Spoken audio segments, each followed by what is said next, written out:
De auscultación, primero vamos a guardar la privacidad del paciente, vamos a utilizar mascarilla y guantes de manejo. El instrumento principal es el fonendoscopio, el cual vamos a escuchar los ruidos auscultatorios, que va a ser el aórtico, pulmonar, tricúspide y mitral. Procedemos a ponernos el fonendoscopio y a ver la frecuencia de la campana para proceder a hacer este procedimiento.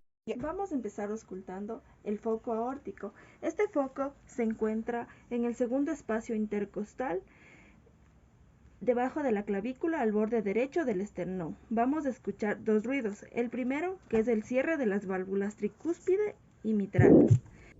Y en el segundo ruido es el cierre de las válvulas aórtica y pulmonar. Ahora vamos a comenzar a auscultar el foco pulmonar. Se encuentra en el segundo espacio intercostal, en el borde izquierdo del esternón, debajo de la clavícula. Vamos a solicitar a nuestro paciente que respire. Respire, por favor.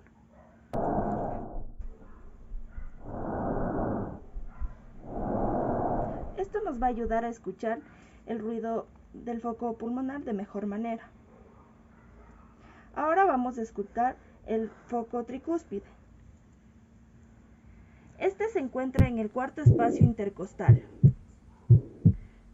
Y por último vamos a auscultar el foco mitral. Este se encuentra en la línea media clavicular, en el quinto espacio intercostal. Finalmente procedemos a colocarle en una posición cómoda a nuestro paciente